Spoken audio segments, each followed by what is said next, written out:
Welcome everybody to today's Company Field 3 tips and tricks video. Today I would like to show you how to deal with MGs, and I would like to start with some very basic moves. So when you're playing as the Wehrmacht and you play against the US forces, and they are using the MG power drop, which you can hear by the plane in the early game, then use a Kettenkart for instance to just reveal it, outmaneuver it, and ultimately flank it with your mainline infantry. In the meantime, use your Kettenkart to move up and down in front of the MG a little bit to keep it busy.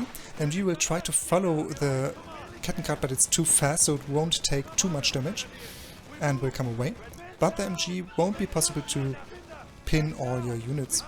And then you can just use the Kettenkart to cap a little bit in the meantime, and you eventually will even be able to kill the MG, but against very skilled players that obviously won't be possible because they will retreat it. But if you are able to do so, just cap it, and then maybe use the squad to cap some more territory, so to deny some map control, and don't retreat it, as I'm doing right now. Don't do that.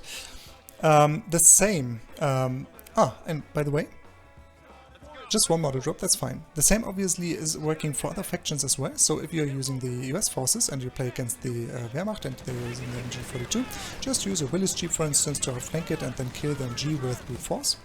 You don't even need additional mainline infantry to perform this move. Obviously you can do it, and over here I should try to show you how you can use two squads to still outmaneuver the MG if you don't have access to the Willis Jeep. But one squad needs to retreat, the other squad can kill the MG, the Willis Jeep obviously also would do it on its own, but mainline infantry would kill it. You can perform this move with other factions as well. For instance, the British forces can use the Dingo Light Scout Car, and the DAK can use the 250. If you don't have access to these units, you can use scout squads, for instance for the US forces, or for the factions as well. You can use engineers, for instance, to reveal MG. And the scout squad especially is having the advantage that it has a quite high line of sight. So the MG, as you can see over here, even though garrisoned, it can't hit the scout squad. And then you can basically use the M1 water for the US forces to use some attack grounds, or maybe auto attacks, or maybe even the Y ability to barrage the garrisoned MG. And then you won't get the kill, but the opponent is then forced to move the MG. If you don't have the line of sight to reveal the MG, but you maybe did it earlier and it is revealed on the minimap by this little red dot over there, as you can see on the minimap, you can just use your mortar to use again the ground attack or the barrage to get rid of the MG. This time the auto attack won't work obviously, but that's fine.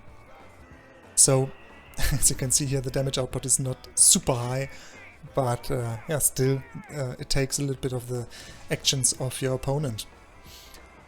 Well, if you don't have the time to perform these moves and you have the APM for it, try to use your scout squads, and or maybe even if you know there is an MG for sure, just use your mortar and use the smoke barrage to smoke the MG.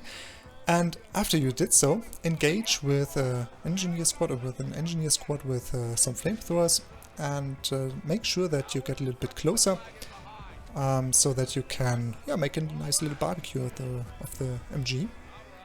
As you can see here, the MG is not able to fire, and the engineer squad is able to engage. And once you arrived and are safe within the smoke, just use the attack ground command again to grill the MG. This move again is possible with all the factions, so all factions mortars are having access to the smoke screen as well as the barrage, and all factions are having access to engineer squads with flamethrowers as well, so don't hesitate to perform this move with any faction. What is also possible for the US forces is to just pick a battle group. So the airborne battle group is having access to the recon loiter, that's quite handy obviously.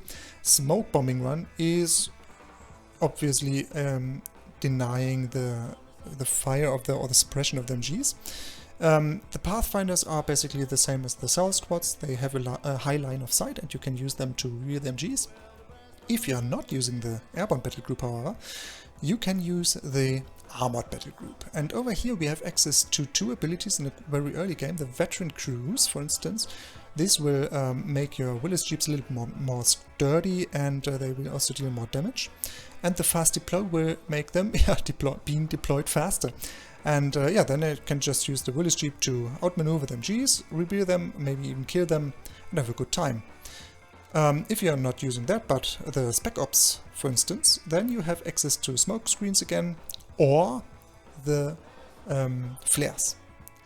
And also to the Weasel, which can basically do the same job as the Willis Jeep. The Commandos also can sneak around cover positions, and then they're cloaked, and then you can basically outmaneuver MGs and kill them in no time. That's also quite handy.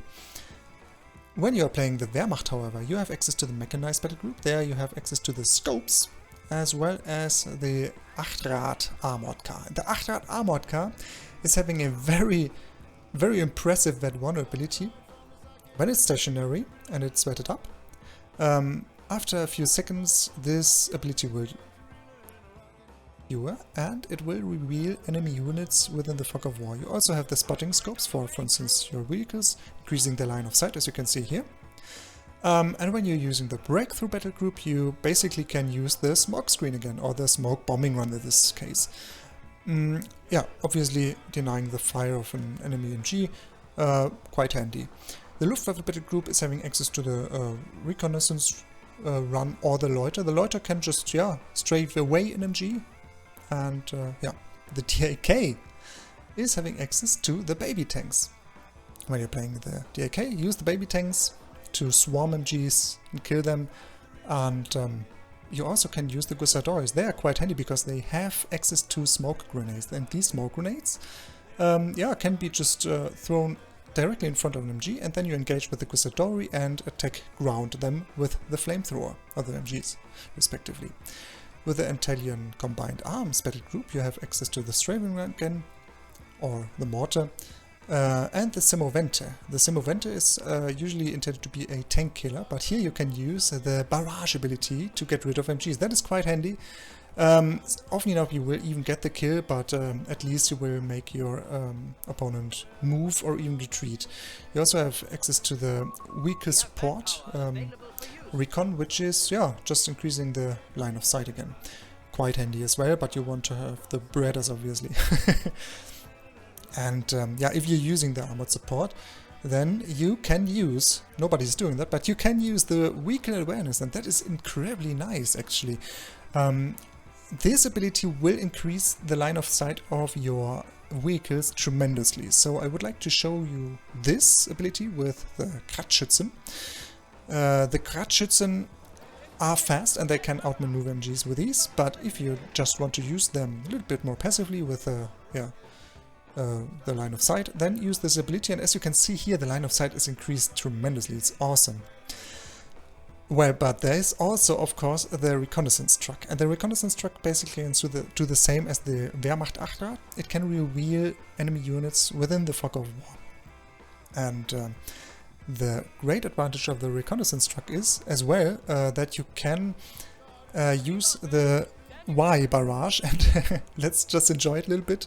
It is incredibly powerful, so if you use the Y barrage, it will kill MGs within, what is it?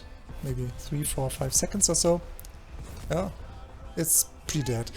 And when it's wetted up, you can use this ability even twice. And the reconnaissance truck just costs 240 manpower and 15 pieces of fuel, so it's quite less. If you're playing the British forces, however, use the Indian Artillery Battle Group to use your heavy mortar.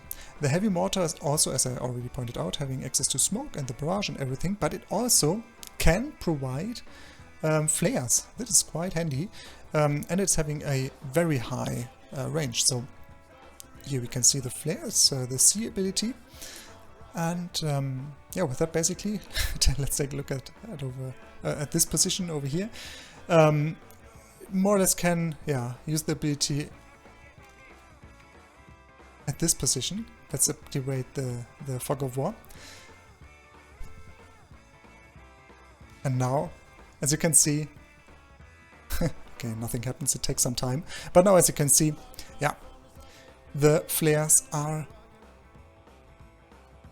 deployed, and they are very nice. So the the British Armored Battle Group is having access to the radio net. With that you increase the line of sight of your vehicles. With that you also can increase the line of sight of your Dingo Light Scout gun, the early game, to chase some MGs obviously. You also can use the designate targets, but that's more for the late game. There we really have few of the reconnaissance planes. The British Air and Sea Battle Group, however, just have access to the commandos and the flares. The flares obviously will reveal enemy territory, that's for sure, but the commandos are quite useful as well. So I would like to show you how to use them. The commandos basically can move cloaked when they are in cover. So as you can see here, the yellow cover already is enough to activate the cloak ability, and then you can move while being cloaked. That's quite handy to sneak from your territory into the enemy territory, and voila, we are already there and we are still cloaked. Yeah, so use these guys to just outflank MGs with ease and then kill them and have a good time. And with that, let's say, yeah, GG, well played in our future matches, and of course let's have a good time. See you guys.